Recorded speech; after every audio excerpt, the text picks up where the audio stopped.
The child did not create the haunting. She reopened it. That distinction matters. Because sometimes the thing that breaks us is not the first wound. It is the moment that finds the old one, the moment that presses its fingers into a place we thought had healed, the moment that says, "You remember this, don't you?"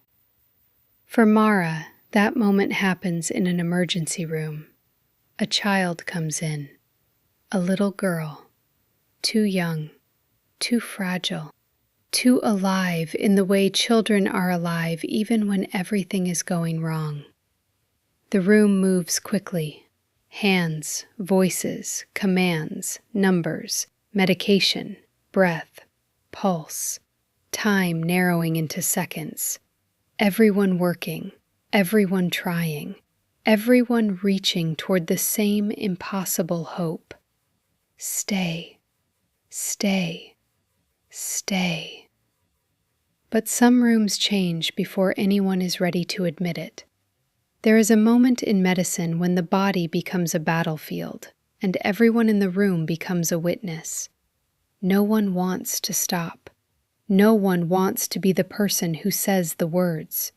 No one wants to look at a child and understand that all the training, all the skill, all the urgency in the world may not be enough. And for Mara, this is not simply a failed save.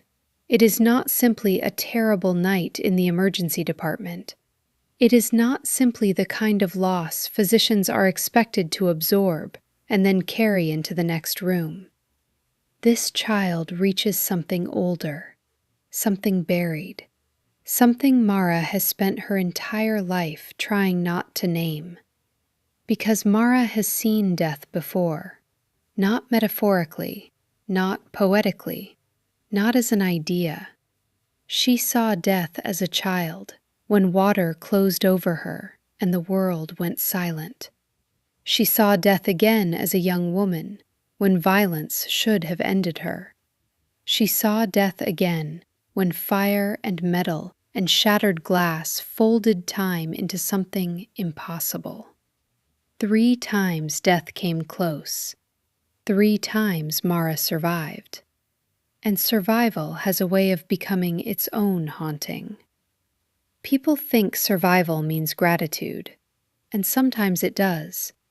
But sometimes survival feels like a question no one else can hear. Why did I live? Why was I spared? What did death see in me and decide to leave behind? Mara becomes physician, maybe because saving lives is the only answer she knows how to offer. Maybe because every patient is a way of arguing with the thing that let her go. Maybe because if she can keep enough people breathing, she will not have to ask why she is still breathing herself. But then the child dies, and death returns. Not loudly, not violently, not like a monster stepping out of the dark. Death returns the way memory does. Quietly, intimately, with the terrible patience of something that has always known where to find her. The child did not create the haunting. She reopened it. She became the doorway, the wound, the question Mara could no longer outrun. And that is where Story's Death Keeps begins.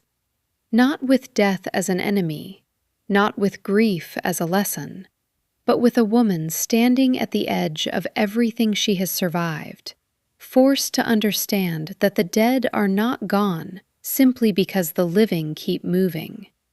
They remain, in memory, in silence, in rooms, in the body, in the breath that catches years later, in the names no one says, because saying them makes the world feel too thin. Mara has spent her life trying to save the living, haunted by her encounters. Maybe every haunting begins this way, not with a ghost, but with something unfinished, a breath that did not return, a name that still has weight, a room that refuses to become ordinary again, a survivor who cannot stop asking why. Stories Death Keeps arrives June 2026, a dark, intimate novel about grief, survival,